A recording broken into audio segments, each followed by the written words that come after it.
ਅੱਜ ਦੀ ਵੀਡੀਓ ਉਹਨਾਂ ਵਾਸਤੇ ਹੈ ਜਿਹੜੇ ਯੂਰਪ 'ਚ ਸਿਰਫ 2 ਸਾਲ 'ਚ ਪੱਕੇ ਹੋਣਾ ਚਾਹੁੰਦੇ ਆ, ਕਿਉਂਕਿ ਪੁਰਤਗਾਲ ਇਟਲੀ ਨੇ ਪੇਪਰ ਬਹੁਤੇ ਨਹੀਂ ਮਿਲ ਰਹੇ ਤੇ ਕਈ ਬਿਨਾ ਪੇਪਰਾਂ ਤੋਂ ਆ। ਸੋ ਜੇ ਤੁਸੀਂ ਯੂਰਪ ਟੂਰਿਸਟ ਵੀਜ਼ੇ ਤੇ ਜਾਂਦੇ ਆ ਜਾਂ 2 ਨੰਬਰ 'ਚ ਜਾਂਦੇ ਆ, ਕਿਹੜਾ ਮੁਲਕ ਆ ਜਿਹੜਾ ਤੁਹਾਨੂੰ 2 ਸਾਲ ਉੱਥੇ ਰਹਿਣ 'ਚ ਸਿਰਫ ਪੇਪਰ ਦੇ ਦੂਗਾ। ਸੋ ਉਹਦੀ ਆਪਾਂ ਗੱਲ ਕਰਨੀ ਆ। ਵੀਡੀਓ ਨੂੰ ਅੰਤ ਤੱਕ ਜ਼ਰੂਰ ਦੇਖਿਓ, ਕਿਉਂਕਿ ਕੋਈ ਆਪਣੇ ਕੋਲੋਂ ਬਣਾ ਕੇ ਗੱਲ ਨਹੀਂ ਮੈਂ ਕਰਾਂਗਾ। ਤੁਹਾਨੂੰ ਤੱਤਾਂ ਦੇ ਆਧਾਰ ਤੇ ਮੈਂ ਸਾਰੀ ਗੱਲਬਾਤ ਰੱਖਾਂਗਾ। ਸੋ ਵੀਡੀਓ ਨੂੰ ਧਿਆਨ ਨਾਲ ਦੇਖਣਾ। ਸੋ ਆਪਾਂ ਗੱਲ ਕਰਨ ਜਾ ਰਹੇ ਹਾਂ ਸਪੇਨ ਦੀ ਗਵਰਨਮੈਂਟ ਨੇ 2028 ਤੱਕ ਪੌਣੇ ਮਿਲੀਅਨ ਬੰਦਾ ਜਿਹੜਾ ਪੱਕਾ ਕਰਨਾ ਵਾ। ਇਹ ਮੈਂ ਨਹੀਂ ਕਹਿ ਰਿਹਾ, ਗਵਰਨਮੈਂਟ ਨੇ ਕਰਨਾ ਵਾ। ਪਿਛਲੇ ਸਾਲ ਉਹਨਾਂ ਨੇ ਜਿਹੜੇ 3 ਸਾਲ ਦਾ ਕਾਨੂੰਨ ਸੀਗਾ ਉਹਨੂੰ 2 ਸਾਲ 'ਚ ਕਨਵਰਟ ਕਰਤਾ। ਅਰਾਗੋ ਸੋਸ਼ਲ ਜਾਂ ਅਰਾਗੋ ਫਾਰਮਾਸੀਅਨ ਦੇ ਅਧੀਨ ਤੁਸੀਂ ਸਪੇਨ 'ਚ ਜੇ ਲਗਾਤਾਰ 2 ਸਾਲ ਰਹਿੰਦੇ ਉੱਤੇ ਤੁਹਾਡਾ ਟੈਕਸ ਜਾਂਦਾ ਵਾ। ਤੁਸੀਂ ਜਿਵੇਂ ਵੀ ਕਿਵੇਂ ਆਪਣਾ ਵਰਕ ਕੰਟਰੈਕਟ ਅਰੇਂਜ ਕਰ ਲੈਂਦੇ ਆ ਤੇ ਉੱਥੇ ਰਹਿ ਕੇ ਤੁਸੀਂ 2 ਸਾਲਾਂ ਬਾਅਦ ਪੱਕੇ ਹੋ ਸਕਦੇ ਆ। ਤੇ ਜੇ ਤੁਸੀਂ 2 ਨੰਬਰ 'ਚ ਗਏ ਆ ਜਾਂ ਟੂਰਿਸਟ ਵੀਜ਼ੇ ਤੇ ਗਏ ਆ, ਕਿਹੜੀਆਂ ਚੀਜ਼ਾਂ ਤੁਹਾਨੂੰ ਉੱਥੇ ਕਰਕੇ ਤੁਸੀਂ ਉੱਥੇ ਪੇਪਰ ਲੈ ਸਕਦੇ ਆ। ਸੋ ਪਹਿਲਾਂ ਤਾਂ ਮੈਂ ਇਹ ਦੱਸ ਦਵਾਂ ਵੀ ਸਪੇਨ ਇਸ ਵੇਲੇ ਰਹਿائش ਦਾ ਤੇ ਕੰਮਾਂ ਦਾ ਬਹੁਤ ਔਖਾ ਵਾ। ਸੋ ਜਿਵੇਂ ਕਿ ਪੁਰਤਗਾਲ ਵੀ ਆਪਣੇ ਬੰਦੇ ਵਰਕ ਕੰਟਰੈਕਟ ਜਿਹੜਾ ਸੀ ਅਰੇਂਜ ਕਰਦੇ ਹੁੰਦੇ ਸੀ, ਕਿਉਂਕਿ ਗੋਰਾ ਕੋਈ ਵਰਕ ਕੰਟਰੈਕਟ 2 ਨੰਬਰ ਵਾਲੇ ਬੰਦੇ ਨੂੰ ਦਿੰਦਾ ਨਹੀਂ। ਸੋ ਹਰ ਇੱਕ ਨੂੰ ਜੌਬ ਨਹੀਂ ਮਿਲਦੀ 1 ਨੰਬਰ ਦੀ। ਸੋ ਇਸ ਕਰਕੇ ਆਪਾਂ ਲੋਕ ਵਰਕ ਕੰਟਰੈਕਟ ਜਿਹੜਾ ਅਰੇਂਜ ਕਰਦੇ ਹਾਂ, ਭਾਵ ਪੈਸੇ ਦੇ ਕੇ। ਉਹ ਨਿਰਭਰ ਕਰਦਾ, ਕੋਈ 5000 ਯੂਰੋ ਲੈਂਦਾ, ਕੋਈ 6 ਲੈਂਦਾ, ਕੋਈ 8 ਲੈਂਦਾ। ਪਰ ਵਰਕ ਕੰਟਰੈਕਟ ਲੈਣ ਤੋਂ ਪਹਿਲਾਂ ਜਿਹੜੀ ਚੀਜ਼ ਕਰਨੀ ਆ ਤੁਸੀਂ, ਉਹ ਹੈਗੀ ਆ ਇੰਪੈਦਰਾਮੈਂਟੋ ਬਣਾਉਣੀ, ਭਾਵ ਜਿੱਥੇ ਤੁਸੀਂ ਰਹਿ ਰਹੇ ਆ ਰਹਿائش, ਉਹਦਾ ਪ੍ਰੂਫ ਤੁਸੀਂ ਉੱਥੇ ਰਹਿ ਰਹੇ ਆ, ਉਹ ਤੁਹਾਡਾ ਅਯੁੰਤਾਮੈਂਟੋ ਜਿਹੜਾ ਲਾਗੇ ਜਿਹੜਾ ਤੁਹਾਡੇ ਹੋਏਗਾ ਰਹਿائش ਦੇ ਏਰੀਏ ਦੇ, ਉੱਥੋਂ ਬਣੇਗਾ। ਉਸ ਤੋਂ ਬਾਅਦ ਤੁਸੀਂ ਆਪਣਾ 9 ਨੰਬਰ ਜਿਹੜਾ ਵਾ ਉਹ ਵੀ ਬਣਾਉਣਾ ਜ਼ਰੂਰੀ ਆ। ਉਹ ਲੋਕਲ ਥਾਣੇ ਤੋਂ ਬਣੇਗਾ ਤੇ ਉਹਦੇ ਆਧਾਰ ਤੇ ਤੁਹਾਡਾ ਟੈਕਸ ਵਗੈਰਾ ਸਾਰੀਆਂ ਚੀਜ਼ਾਂ ਜਿਹੜੀਆਂ ਹੋਣਗੀਆਂ 9 ਦੇ ਥਰੂ ਹੋਣਗੀਆਂ। ਤੁਸੀਂ ਕੋਈ ਕਾਰ ਖਰੀਦਣੀ ਆ, ਲੋਨ ਲੈਣਾ ਵਾ, ਜੋ ਵੀ ਹੈ 9 ਹੋਣਾ ਨੰਬਰ, NIE 9 ਹੋਣਾ ਬਹੁਤ ਜ਼ਰੂਰੀ ਆ। ਉਹ ਥਾਣੇ ਤੋਂ ਬਣਦਾ ਵਾ।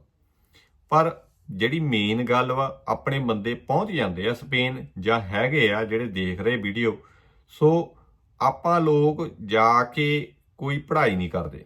ਹੁਣ ਸਪੇਨ ਦੇ ਕਈ ਇਹੋ ਜਿਹੇ ਏਰੀਏ ਵੀ ਆ ਜਿੱਥੇ ਤੁਹਾਨੂੰ ਮਿਊਨਿਸਪਲ ਜਿਹੜੀ ਉੱਥੇ ਹੈਗੀ ਆ ਫ੍ਰੀ ਵਿੱਚ ਕੋਰਸ ਕਰਾਉਂਦੀ, ਕਿਉਂਕਿ ਸਪੇਨ ਗਵਰਨਮੈਂਟ ਵੱਲੋਂ ਹੁੰਦੇ ਆ। ਜਾਂ ਕਈ ਸਕੂਲਾਂ ਵਿੱਚ ਫ੍ਰੀ ਕੋਰਸ ਲੈਵਲ 3 ਤੋਂ ਲੈ ਕੇ ਲੈਵਲ 4 ਦੇ ਜਿਹੜੇ ਸਕਿੱਲ ਕੋਰਸ ਆ ਉਹ ਕਰਾਏ ਜਾਂਦੇ। ਉਹਦੇ ਵਿੱਚ ਤੁਸੀਂ ਚਾਹੇ ਡਿਸ਼ ਵਾਸ਼ਿੰਗ ਦਾ ਕਰਨਾ ਵਾ, ਸ਼ੈਫ ਦਾ ਕਰਨਾ, ਕੁਕਿੰਗ ਦਾ ਕਰਨਾ, ਕੰਪਿਊਟਰ ਰਿਪੇਅਰ ਦਾ ਕਰਨਾ, ਮੋਬਾਈਲ ਰਿਪੇਅਰ ਦਾ ਕਰਨਾ, ਭਾਵ ਇਹੋ ਜਿਹੇ ਛੋਟੇ ਕੋਰਸ ਜਾਂ ਕਾਰਪੈਂਟਰ ਦਾ ਕਰਨਾ ਜਿਹੜੇ ਸਪੇਨ ਨੂੰ ਲੋੜ ਆ। ਕਿਉਂਕਿ ਇਸ ਵੇਲੇ ਨੰਬਰ 1 ਤੇ ਜਿਹੜੀ ਇਕਨੋਮੀ ਜਾ ਰਹੀ ਹੈ ਯੂਰਪ 'ਚ ਉਹ ਹੈਗੀ ਸਪੇਨ। ਜਰਮਨ ਪਛਾਂ ਹੋ ਗਿਆ ਵਾ, ਸਪੇਨ ਲਗਾਤਾਰ ਗਰੋਥ ਕਰ ਰਿਹਾ। ਐਸੇ ਕਰਕੇ ਉਹਨਾਂ ਨੇ ਨਿਰਣੇ ਲਿਆ ਕਿ ਬੰਦੇ ਸਾਡੇ ਵੈਸੇ ਵੀ 2 ਨੰਬਰ 'ਚ ਆ ਰਹੇ, ਅਸੀਂ ਇਹਨਾਂ ਨੂੰ ਪੱਕੇ ਕਰਕੇ ਆਪਣੇ ਮੁਲਕ ਦੇ ਜਿਹੜਾ ਇਕਨੋਮੀ ਵਿੱਚ ਜਿਹੜਾ ਇਹ ਯੋਗਦਾਨ ਪਾਉਣਗੇ। ਕਿਉਂਕਿ ਬੰਦਿਆਂ ਨੇ ਉੱਥੇ ਰਹਿਣਾ ਵਾ, ਕੰਮ ਵੀ ਕਰਨੇ ਆ ਤੇ ਉੱਥੇ ਰਹਿ ਕੇ ਉਹ ਖਰੀਦੋ ਫਰੋਖਤ ਜੋ ਵੀ ਕਰਨਗੇ ਉਹ ਸਪੇਨ ਵਾਸਤੇ ਵਧੀਆ ਵਾ। ਸੋ ਗਵਰਨਮੈਂਟ ਨੇ ਕਿਹਾ ਕਿ ਕਿਉਂ ਨਾ ਇਹਨਾਂ ਨੂੰ ਪੱਕੇ ਕਰਕੇ ਆਪਾਂ ਲਹਾ ਲਈਏ। ਸੋ ਇਸ ਕਰਕੇ ਬਹੁਤੇ ਬੰਦਿਆਂ ਨੂੰ ਕੰਟਰੈਕਟ ਨਹੀਂ ਮਿਲਦਾ, ਕੰਮ ਨਹੀਂ ਮਿਲੂਗਾ ਤਾਂ 2 ਨੰਬਰ 'ਚ ਨੈਚੁਰਲੀ ਆ ਉਹ ਅਰੇਂਜ ਕਰੂਗੇ ਵਰਕ ਕੰਟਰੈਕਟ। ਉਹ ਮੈਂ ਰეკਮੈਂਡ ਨਹੀਂ ਕਰਦਾ, ਪਰ ਚੱਲਦਾ ਇਦਾਂ ਹੀ ਆ ਜਿਵੇਂ ਪੁਰਤਗਾਲ ਚੱਲਦਾ ਸੀ, ਹੁਣ ਸਪੇਨ ਵੀ ਐਵੇਂ ਚੱਲਦਾ ਲੰਮੇ ਸਮੇਂ ਤੋਂ।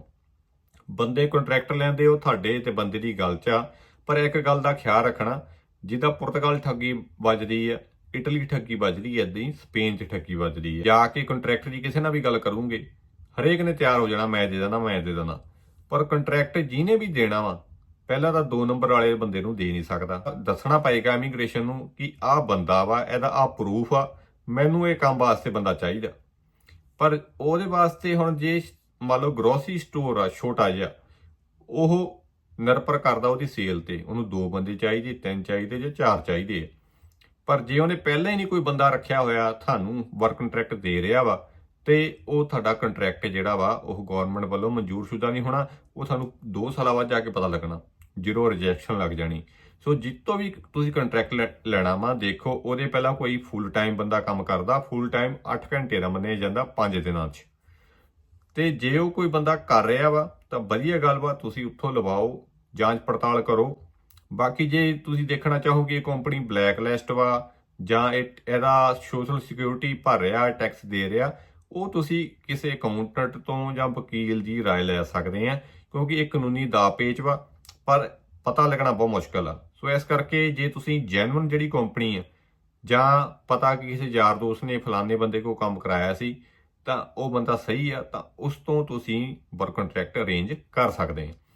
ਤੇ ਦੂਜਾ ਆਪਸ਼ਨ ਆ, ਤੁਸੀਂ ਵਰਕ ਕੰਟਰੈਕਟ ਅਰੇਂਜ ਨਹੀਂ ਕਰਨਾ, ਤੁਸੀਂ ਆਪਣਾ ਅਕਾਊਂਟ ਖੁਲਾ ਲਓ 7200 ਯੂਰੋ ਦਾ। ਬਹੁਤੇ ਬੰਦੇ ਕਹਿੰਦੇ ਕਿ ਸਾਡਾ ਬੈਂਕ ਅਕਾਊਂਟ ਨਹੀਂ ਖੁੱਲਦਾ। ਜਿਹੜੀਆਂ ਬੈਂਕਾਂ ਵਾ, ਇੰਗਲੈਂਡ ਦੀ ਬੈਂਕ ਵਾ ਜਾਂ ਅਮਰੀਕਨ ਜਿਹੜੀ ਬੈਂਕ ਵਾ HDFC, ਜਾਂ ਕਈ ਆਨਲਾਈਨ ਬੈਂਕਾਂ ਵਾ, ਪਿੱਛੇ ਜੇ ਆਪਾਂ ਵੀਡੀਓ ਵੀ ਬਣਾ ਕੇ ਦੱਸਿਆ ਸੀ, ਉਹ ਜਾ ਕੇ ਤੁਸੀਂ ਸਰਚ ਕਰੋ, ਆਪਣੇ ਅਲੱਗ-ਅਲੱਗ ਬੈਂਕਾਂ ਕੋਲ ਜਾਓ। ਸਟੈਂਡਰਡ ਬੈਂਕ ਵਾ ਜਿੱਦਾਂ ਇੰਗਲੈਂਡ ਦੀ, ਉੱਥੇ ਅਕਾਊਂਟ ਤੁਹਾਡਾ ਖੁੱਲ ਸਕਦਾ। ਜ਼ਰੂਰੀ ਨਹੀਂ ਕਿ ਤੁਸੀਂ ਜਿੱਥੇ ਲਾਗੇ ਰਹਿੰਦੇ ਬ੍ਰਾਂਚ ਵਾਲੇ ਉੱਥੇ ਨਾ ਬਣੇ, ਦੂਰ ਗੱਲ ਬਣ ਜੇ, ਕਿਉਂਕਿ ਪੁਰਤਗਾਲ 'ਚ ਵੀ ਇਵੇਂ ਹੁੰਦਾ ਕਿ ਲਾਗੇ ਵਾਲੇ ਦਫ਼ਤਰ ਵਾਲੇ ਕੁਝ ਹੋਰ ਕਹਿ ਰਹੇ ਹੁੰਦੇ ਆ, ਪਰਲੇ ਵਾਲੇ ਕੁਝ ਹੋਰ ਕਹਿ ਰਹੇ ਹੁੰਦੇ। ਸੋ ਤੁਹਾਨੂੰ ਘੁੰਮ ਫਿਰ ਕੇ ਹੱਥ ਪੈਰ ਮਾਰਨੇ ਪੈਣੇ ਆ, ਫੇਰ ਜਾ ਕੇ ਗੱਲ ਬਣਨੀ ਹੈ। ਜਾਂ ਤੁਸੀਂ ਉਹ ਵਾਲਾ ਸਿਸਟਮ ਕਰ ਲਓ। ਪਰ 2 ਸਾਲ ਲਗਾਤਾਰ ਸਪੇਨ ਵਿੱਚ ਰਹਿਣਾ ਵਾ। ਗਲਤੀ ਨਾ ਕਰੋ ਸਪੇਨ ਦੇ ਬਾਰਡਰ ਨੂੰ ਟੱਪਣ ਦੀ। ਬਹੁਤੇ ਕਹਿਣ ਲੱਗ ਪੈਂਦੇ ਸਾਨੂੰ ਫਰਾਂਸ ਚੱਲ ਜਾਈਏ ਕੰਮ ਕਰ ਲਈਏ, ਇਟਲੀ ਚੱਲ ਜਾਈਏ ਕੰਮ ਕਰ ਲਈਏ। ਵੀਰੋ, ਇਟਲੀ ਨਾਲੋਂ ਜ਼ਿਆਦਾ ਪੈਸੇ ਦਾ ਸਪੇਨ ਬਣਨੇ, ਚਾਹੇ ਅਸੀਂ 2 ਨੰਬਰ 'ਚ ਵੀ ਹਾਂ। ਦੂਸਰਾ, ਜਿਹੜਾ ਲਾਈਫ ਸਟਾਈਲ ਆ ਸਪੇਨ ਦਾ ਬੈਟਰ ਵਾ ਇਟਲੀ ਨਾਲੋਂ। ਸੋ ਫਰਾਂਸ ਨਾਲੋਂ ਵੀ ਬੈਟਰ ਵਾ, ਪਰ ਬੰਦੇ ਪਤਾ ਨਹੀਂ ਕਿਉਂ ਆਪਾਂ ਨੂੰ ਤਾਂ ਹੁੰਦੀ ਹੈ ਨਾ, ਜਿੱਥੇ ਆਪਾਂ ਹੋਈਏ ਉੱਥੇ ਨਹੀਂ ਬਈ ਫਲਾਣੇ ਮੁਲਕ ਅਸੀਂ ਚੱਲ ਜਾਈਏ। ਸੋ ਉਸ ਚੱਕਰ ਤੁਸੀਂ ਬਾਰਡਰ ਤੇ ਫੜੇ ਜਾਂਦੇ, ਫਿੰਗਰ ਹੁੰਦੇ ਆ। ਜਿੱਦਾਂ ਹੁਣ ਪੁਰਤਗਾਲ ਵਿੱਚ ਕੰਟਰੀ ਔਰ ਸਿਸ ਜਿਹੜਾ ਨਾਂ ਬੋਲਦਾ ਵਾ, ਇੱਦਾਂ ਹੀ ਜਦੋਂ ਤੁਸੀਂ TRC ਕਰਾਉਣੀ ਆ। ਸਪੇਨ 'ਚ ਵੀ ਆਉਣ ਵਾਲੇ ਅਗਲੇ ਸਾਲ ਵਿੱਚ ਦੇਖਿਓ ਕਿੱਦਾਂ ਰੌਲਾ ਪੈਂਦਾ। ਮਸਲੇ ਉਹੀ ਖਾਣੇ ਆ ਸਿਸ ਤੇ ਕੰਟਰੀ ਰੋਡ ਦੇ, ਕਿਉਂਕਿ ਬੰਦੇ ਆਪਣੇ ਟਲਦੇ ਨਹੀਂ। ਇੱਕ ਦੀ ਗਲਤੀ ਸਾਰਿਆਂ ਨੂੰ ਭੁਗਤਣੀ ਪੈਂਦੀ। ਸੋ ਗਲਤੀ ਨਹੀਂ ਕਰਨੀ, ਬਾਰਡਰ ਨਹੀਂ ਟੱਪਣਾ। ਤੁਸੀਂ ਆਪਣੀ ਇੰਪੈਦਰਾਮੈਂਟ ਤੋਂ ਆਪਣਾ ਜਿਹੜਾ ਮੈਡੀਕਲ ਕਾਰਡ, ਆਪਣਾ ਬੈਂਕ ਅਕਾਊਂਟ ਤੇ ਉਹਦੀ ਸਟੇਟਮੈਂਟ, ਕਿਤੇ ਵੀ ਕੋਈ ਸ਼ਾਪਿੰਗ ਕਰਦੇ ਆ ਜਿੱਦਾਂ ਇਟਲੀ ਵਿੱਚ ਮੈਂ ਦੱਸਿਆ ਸੀ ਵੀਡੀਓ 'ਚ, ਉਹਦਾ ਰਿਕਾਰਡ, ਜਦੋਂ ਪਹੁੰਚੇ ਆ ਉਹਦਾ ਸਿਮ ਜੇ ਲਈ ਆ ਉਹਦੀ ਸਲਿੱਪ ਵਗੈਰਾ। ਸੋ ਇਹੋ ਜਿਹੇ ਪ੍ਰੂਫ ਤੁਸੀਂ ਰੱਖਣੇ ਆ, ਕਹਿਣ ਦਾ ਭਾਵ। ਦੂਜਾ, ਜੇ ਤੁਹਾਨੂੰ ਕੰਮ ਮਿਲ ਜੇ ਤਾਂ ਵੈਲ ਐਂਡ ਗੁੱਡ ਆ, ਨਹੀਂ ਤਾਂ ਅਰੇਂਜ ਦਾ ਤੁਸੀਂ ਵਰਕ ਕੰਟਰੈਕਟ ਕਰਨਾ ਹੀ ਹੈ। ਨਾਲ ਤੁਸੀਂ ਸਪੇਨ ਦੀ ਲੈਂਗੁਏਜ ਦਾ ਸਪੈਨਿਸ਼ ਕੋਰਸ ਕਰਨਾ, ਉਹ ਕਰਨਾ, ਪਾਸ ਹੋਣਾ ਵਾ, ਤੇ ਉਹ ਸਰਟੀਫਿਕੇਟ ਲੈਣਾ ਵੀ ਜ਼ਰੂਰੀ ਆ। 2 ਸਾਲਾਂ ਬਾਅਦ ਜਦੋਂ ਤੁਸੀਂ ਆਪਣੀ ਫਾਈਲ ਜਮ੍ਹਾਂ ਕਰਾਉਣੀ ਹੈ ਉਹਦੇ ਨਾਲ ਉਹ ਲੱਗਣਾ। ਤੇ ਵੈਸੇ ਵੀ ਸਾਨੂੰ ਲੋੜ ਚਾਹੀਦੀ ਹੈ ਕਰਨਾ, ਕਿਉਂਕਿ ਤੁਸੀਂ ਕਦੇ ਵੀ ਦੇਖ ਲਓ ਬੰਗਾਲੀ ਕੋਈ ਹੋਊਗਾ, ਨੇਪਾਲੀ ਹੋਊਗਾ, ਇਹ ਲੋਕ ਪਹਿਲਾਂ ਲੈਂਗੁਏਜ ਸਿੱਖਦੇ ਆ। ਸਾਡੇ ਬੰਦੇ ਪਹਿਲਾਂ ਕੰਮ ਨੂੰ ਪੈਂਦੇ ਆ, ਜਿਹਦੇ ਕਰਕੇ ਆਪਾਂ ਕਾਮਯਾਬ ਨਹੀਂ ਹੁੰਦੇ। ਸੋ ਪਹਿਲਾਂ ਬੋਲੀ ਸਿੱਖੋ, ਜਿੱਥੇ ਤੁਸੀਂ ਜਿਹੜੇ ਮੁਲਕ 'ਚ ਰਹਿਣਾ ਵਾ ਉਹ ਜ਼ਰੂਰੀ ਆ। ਨਾਲ ਨਾਲ ਜਿਹੜੇ ਮੈਂ ਕੋਰਸ ਦੱਸੇ ਆ, ਜੇ ਭਰਾਵੋ ਮੁਫਤ ਨਹੀਂ ਮਿਲਦਾ, 400-500 ਯੂਰੋ ਤੁਸੀਂ ਖਰਚ ਵੀ ਦਓਗੇ। ਜਿਹੜੇ ਤੁਸੀਂ ਵਰਕ ਕੰਟਰੈਕਟਾਂ ਤੇ ਪੈਸੇ ਖਰਾਬ ਕਰਨੇ, 400-500 ਯੂਰੋ ਖਰਚ ਵੀ ਦਓਗੇ। ਉਸ ਤੋਂ ਬਾਅਦ ਤੁਸੀਂ ਆਪਣਾ ਕੰਮ ਖੋਲ ਸਕਦੇ ਆ ਗੌਰਮੈਂਟ ਤੋਂ ਮਨਜ਼ੂਰੀ ਲੈ ਕੇ। ਵਕੀਲ ਨੇ ਕਾਗਜ਼ ਬਣਾ ਦੇਣੇ ਆ, ਕਾਊਂਟਰ ਤੁਸੀਂ ਕੋਈ ਨਾ ਕੋਈ ਪੁੱਛ ਸਕਦੇ ਆ। ਸੋ ਇੱਕ ਤਾਂ ਤੁਹਾਡਾ ਉਹ ਆਪਣਾ ਕੰਮ ਹੋ ਜਾਊਗਾ, ਦੂਜਾ ਤੁਸੀਂ ਸੈਲਫ ਇੰਪਲਾਇਡ ਹੋ ਕੇ ਤੁਹਾਨੂੰ ਵਰਕ ਕੰਟਰੈਕਟ ਲੈਣ ਦਾ ਝੰਜਰ ਤੋਂ ਬਚੋਗੇ, ਤੁਹਾਡੇ ਲਾਈਫ ਟਾਈਮ ਕੰਮ ਸੈੱਟ ਹੋ ਜਾਊਗਾ। ਸੋ ਤੁਸੀਂ ਇਹੋ ਜਿਹੇ ਕੰਮ ਕਰਕੇ ਲਾਈਫ ਸੈੱਟ ਕਰ ਸਕਦੇ ਆ, ਤੇ 2 ਸਾਲਾਂ ਬਾਅਦ ਜਿਹੜਾ ਸਪੇਨ ਤੁਸੀਂ ਆਪਣੇ ਕਾਗਜ਼ ਜਿਹੜੇ ਆ ਤੁਸੀਂ ਬਣਾ ਸਕਦੇ ਆ। ਸੋ ਜਿਹੜੀਆਂ ਮੋਟੀਆਂ-ਮੋਟੀਆਂ ਗੱਲਾਂ ਆਪਾਂ ਦੱਸਦੀਆਂ ਵਾ ਕਿ ਇੰਪੈਦਰਾਮੈਂਟ ਜ਼ਰੂਰੀ ਆ, ਸਪੇਨ ਲੈਂਗੁਏਜ ਦਾ ਸਰਟੀਫਿਕੇਟ ਜ਼ਰੂਰੀ ਆ, ਬੈਂਕ ਖਾਤਾ, ਉਹਦੀ ਸਟੇਟਮੈਂਟ, ਤੁਹਾਡਾ ਕ੍ਰਿਮੀਨਲ ਰਿਕਾਰਡ, ਪਾਸਪੋਰਟ ਤੁਹਾਡਾ ਓਕੇ ਚਾਹੀਦਾ ਵਾ, ਕਿਤੋਂ ਡੈਮੇਜ ਨਾ ਹੋਇਆ ਹੋਵੇ, ਤੇ ਤੁਹਾਨੂੰ ਰਹਿੰਦਿਆਂ ਦੇ 2 ਸਾਲ ਦੇ ਪ੍ਰੂਫ ਜਿਹੜੇ ਆ ਉਹ ਰੱਖਣੇ ਆ, ਜਿਵੇਂ ਆਪਾਂ ਗੱਲ ਕਰ ਚੁੱਕੇ ਆ। ਤੇ ਜਾਂ ਤਾਂ ਤੁਸੀਂ ਵਰਕ ਕੰਟਰੈਕਟ ਅਰੇਂਜ ਵੱਲ ਨੂੰ ਜਾਓਗੇ, ਜਾਂ ਤੁਸੀਂ ਬੈਂਕ ਖਾਤਾ ਜਿਹੜਾ ਖੁਲਾਉਣਾ ਵਾ ਉਹਨੂੰ ਜਾਓਗੇ। ਸੋ ਬਾਰ-ਬਾਰ ਵੀਰ ਕਈ ਕਹਿ ਦਿੰਦੇ ਕਮੈਂਟਾਂ 'ਚ ਬਈ ਇਦਾਂ ਦਾ ਕੁੱਖ ਨਹੀਂ, ਇੱਥੇ ਕੰਮ ਨਹੀਂ। ਵੀਰਿਓ, ਨਾ ਮੈਂ ਕਹਿ ਰਿਹਾ, ਨਾ ਤੁਸੀਂ ਜਦੋਂ ਜਾਣਾ ਸੀ ਉਦੋਂ ਇਹ ਸੋਚਿਆ ਸੀ। ਜਿਹਨੇ ਜਾਣਾ ਵਾ ਆਪਣੇ ਦਮ ਤੇ ਆਪ ਸੋਚ ਕੇ ਜਾਣਾ ਵਾ, ਕਿਸੇ ਦੇ ਕਹੇ ਤੇ ਨਹੀਂ ਜਾਣਾ, ਕਿਉਂਕਿ ਆਪਾਂ ਉਦੋਂ ਇਹੀ ਹੁੰਦਾ ਕਿ ਪਹੁੰਚ ਜਾਈਏ, ਜਾ ਕੇ ਪੇਪਰ ਲੈ ਲਈਏ। ਸੋ ਕੰਮ ਜਿਹੜੇ ਆ ਹੱਥ ਪੈਰ ਮਾਰ ਕੇ ਮਿਲਣੇ, ਚਾਹੇ ਤੁਸੀਂ ਪੁਰਤਗਾਲ ਚੱਲ ਜਾਓ, ਇਟਲੀ ਚੱਲ ਜਾਓ, ਫਰਾਂਸ ਚੱਲ ਜਾਓ। ਸੋ ਐਵੇਂ ਸੁਣੀ ਸੁਣਾਈਆਂ ਗੱਲਾਂ ਤੇ ਨਹੀਂ ਜਾਈਦਾ ਹੁੰਦਾ ਕਿ ਵੀ ਉੱਥੇ ਕੰਮ ਨਹੀਂ ਆ, ਇੱਥੇ ਕੰਮ ਨਹੀਂ ਹੈ। ਕੰਮ ਤਾਂ ਸਾਰੀ ਦੁਨੀਆ 'ਚ ਮੰਦਾ ਵਾ, ਪਰ ਲੱਭਣਾ ਪੈਂਦਾ ਕੰਮ। ਸੋ ਇਹ ਗੱਲਾਂ ਜਿਹੜੀਆਂ ਬੇਤੁਕੀਆਂ ਵਾ, ਜਿੱਦਾਂ ਆਪਾਂ ਕਰਦੇ ਰਹਿੰਦੇ ਕਮੈਂਟਾਂ 'ਚ ਵੀ ਕੰਮ ਹੈ ਨਹੀਂ, ਰਿਹਾਇਸ਼ ਹੈ ਨਹੀਂ, ਉਹ ਆਪ ਹੀ ਲੱਭਣੀ ਪੈਂਦੀ ਆ। ਤੁਸੀਂ ਕਿਤੇ ਵੀ ਦੇਖ ਲਓ ਮੁਲਕ 'ਚ, ਕਿਤੇ ਹੋਰ ਆਪਣੇ ਏਸ਼ੀਅਨ ਤੋਂ ਇਲਾਵਾ, ਜਾਂ ਚਾਈਨੀਜ਼ ਲੋਕ ਲੈ ਲਓ, ਜਾਪਾਨੀ ਲੈ ਲਓ, ਜਾਂ ਹੋਰ ਵੀ ਕੋਈ ਇੰਡੋਨੇਸ਼ੀਅਨ, ਫਿਲੀਪੀਨ ਲੈ ਲਓ, ਉਹਨਾਂ ਲੋਕਾਂ ਨੂੰ ਕੰਮ ਮਿਲ ਜਾਂਦਾ। ਸਾਡੇ ਬੰਦੇ ਕੀ ਆ, ਇੱਕ ਦੂਜੇ ਵੱਲ ਦੇਖਦੇ ਰਹਿੰਦੇ, ਮੈਨੂੰ ਉਹ ਕੰਮ ਤੇ ਲਵਾਓ, ਮੈਨੂੰ ਉਹ ਕੰਮ ਤੇ ਲਵਾਓ, ਜਾਂ ਤੂੰ ਮੈਨੂੰ ਭਰਾਵਾ ਰੱਖ ਲਾ, ਮੈਨੂੰ ਰੱਖ ਲਾ। ਸੋ ਇਹਦੇ ਚੱਕਰ 'ਚ ਕੀ ਆਪਾਂ ਨਿਰਭਰ ਹੋ ਜਾਂਦੇ। ਸੋ ਨਿਰਭਰ ਨਾ ਹੋ, ਸੈਲਫ ਡਿਪੈਂਡੈਂਟ ਹੋ। ਬਾਕੀ ਮੈਨੂੰ ਪਤਾ ਕਿ ਗੱਲ ਜਿੱਦਾਂ ਮੈਂ ਕਹਿ ਰਿਹਾ ਇਹ ਇੰਨੀ ਸੌਖੀ ਨਹੀਂ ਆ, ਪਰ ਮੈਂ ਇਹਨਾਂ ਚੋਂ ਲੰਘਿਆ ਵਾਂ। ਕਿਉਂਕਿ ਬੰਦੇ ਮੈਨੂੰ ਇਹ ਕਹਿੰਦੇ ਸੀ ਵੀ ਪੁਰਤਗਾਲ ਕੰਮ ਨਹੀਂ ਮਿਲਣਾ, ਮੈਂ ਹਫ਼ਤੇ 'ਚ 2 ਕੰਮ ਲੱਭ ਲਏ ਸੀ। ਉਹ ਗੱਲ ਮੈਂ ਜਵਾਬ ਤਾਂ ਦਿੱਤਾ ਕਿਉਂਕਿ ਇੱਕ ਮੈਨੂੰ ਜੇ ਵਰਕ ਕੰਟਰੈਕਟ ਦੇ ਰਿਹਾ ਸੀ ਤਾਂ ਪੈਸੇ ਘੱਟ ਸੀਗੇ, ਤੇ ਦੂਜਾ ਬੰਦਾ ਕਹਿੰਦਾ ਸੀ 3 ਮਹੀਨੇ ਬਾਅਦ ਸੋਚਾਂਗੇ।